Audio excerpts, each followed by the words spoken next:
Hello बच्चों, आज हम डायरेक्टरेट ऑफ एजुकेशन से प्राप्त क्लास 10th की साइंस वर्कशीट 20 की प्रॉब्लम नंबर 2 को डिस्कस करेंगे। प्रॉब्लम नंबर 2 में हमें ये दिया गया है कि 5 ओम, 10 ओम और 30 ओम के 3 रेजिस्टर्स को 12 वोल्ट की बैटरी के साथ पैरेलल कॉम्बिनेशन में जोड़ा गया है। हमें ज्ञात करना है सर्किट में कुल रेजिस्टेंस, कुल करंट, यानी हमें पोटेंशियल डिफरेंस मिला हुआ है, 3 डिफरेंट रेजिस्टेंस मिले हुए हैं। हमें टोटल रेजिस्टेंस निकालना है, उसके बाद हमें टोटल करंट निकालना है और हर रेजिस्टेंस में से गुजरने वाले करंट की वैल्यू निकालनी है, क्योंकि हम जानते हैं पैरेलल कॉम्बिनेशन में वोल्टेज हमेशा सेम रहती है, बस करंट अलग अलग हो जाता है। अब हम सबसे पहले ये देखेंगे कि हमें क्या क्या दिया गया है। हमें पोटेंशियल डिफरेंस 12 वोल्ट का दिया हुआ है, रेजिस्टेंस 5 ओम, दूसरा रेजिस्टेंस 10 ओम, तीसरा रेजिस्टेंस 30 ओम का दिया गया है। हमने ये सर्किट डायग्राम बनाया है। पैरेलल कॉम्बिनेशन में 3 अलग अलग तारों पर एक एक रेजिस्टेंस लगा हुआ होता है। ये तीनों तार आपस में मिलकर के बैटरी तक पहुंचते हैं और बैटरी से आने वाले तार से ये 3 तार अलग अलग होते हैं। पहले पार्ट में हमें करना है, हमें ये निकालना है सर्किट में कुल आर कितना है। उसके लिए पैरेलल कॉम्बिनेशन का फॉर्मूला हमने लगाया 1/r is equal to 1/r1 plus 1/r2 plus 1/r3। R1, R2, R3 की वैल्यू क्रमशः 5, 10, 30 है, जो हमने इस फॉर्मूले में सब्स्टिट्यूट कर दी। अब हम 5, 10 और 30 का एलसीएम लेंगे, जो कि 30 आया। 5 6 30, इसीलिए यहाँ 6 आया। 10 3 30, इसलिए यहाँ 3 आया। और 30 1 30, इसीलिए यहाँ 30 आया। ये आपका नॉर्मल मैथ्स का प्रॉब्लम है। 1/r इज इक्वल टू इनका जोड़ 10, नीचे 30 जाएगा 3 से, तो 1/r is equal to 1/3। Reciprocal करने पर हमें 1/r इज इक्वल टू 1/3 को R इज इक्वल टू 3 ओम लिख सकते हैं। यूनिट लिखना जरूरी है, रेजिस्टेंस की यूनिट ओम होती है। तो हमारे सर्किट में टोटल R 3 ओम का था जब हमने 3 रेजिस्टर्स लगाए, एक 5 ओम का, एक 10 ओम का, एक 30 ओम का, और तीनों को पैरेलल में संयोजित किया।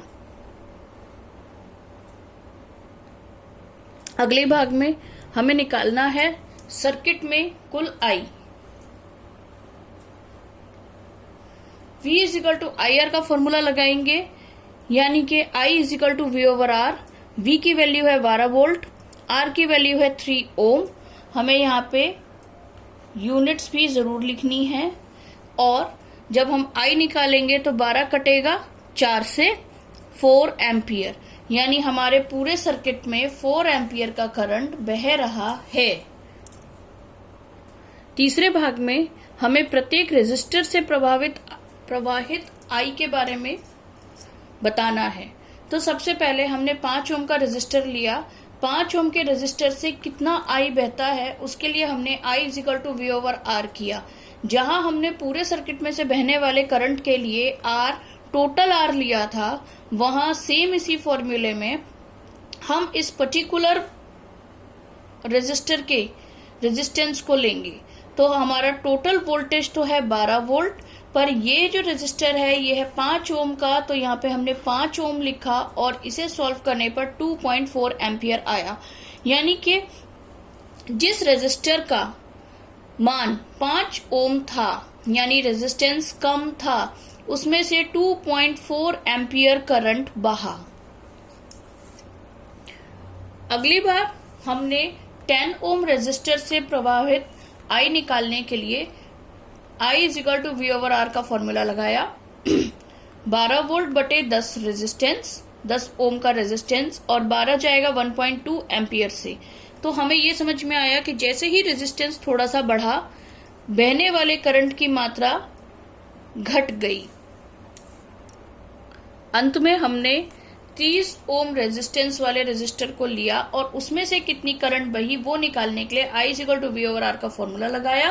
V हमारी 12 वोल्ट है, रेजिस्टेंस हमारा 30 ओम है, 12 वोल्ट बटे 30 ओम, और इसे सॉल्व करने पर हमें 0.4 एम्पियर करंट आया। इसका मतलब ये है कि और रेजिस्टेंस बढ़ाने पर करंट का मान और कम हो गया। अंत में हमें एक स्टेटमेंट लिखना है कि 5 ओम रेजिस्टेंस से 2.4 एम्पियर विद्युत, 10 ओम रेजिस्टेंस से 1.2 एम्पियर विद्युत व 30 ओम रेजिस्टेंस से 0.4 एम्पियर विद्युत बहेगी। हमसे यही सारी चीजें क्वेश्चन में पूछी गई थी, पर इन सारी चीजों को निकालने के बाद एक छोटा सा एक्सप्लेनेशन है जो मैं चाहूंगी कि आप सभी समझें। ये छोटा सा एक्सप्लेनेशन ये है कि हमने शुरुआत में निकाला था कि हमारे सर्किट में कुल करंट कितना है, वो 4 एम्पियर का है। अब हमने प्रत्येक रेजिस्टर में से निकलने वाले करंट को नापा जो कि 2.4, 1.2 और 0.4 था। इन तीनों को अगर हम जोड़ दें तो हमारे पास 4 एम्पियर आएगा, यानी कि किसी भी सर्किट में, पैरेलल सर्किट में बहने वाला टोटल करंट उस प्रत्येक रेजिस्टर में से बहने वाले करंट के जोड़ के बराबर होता है।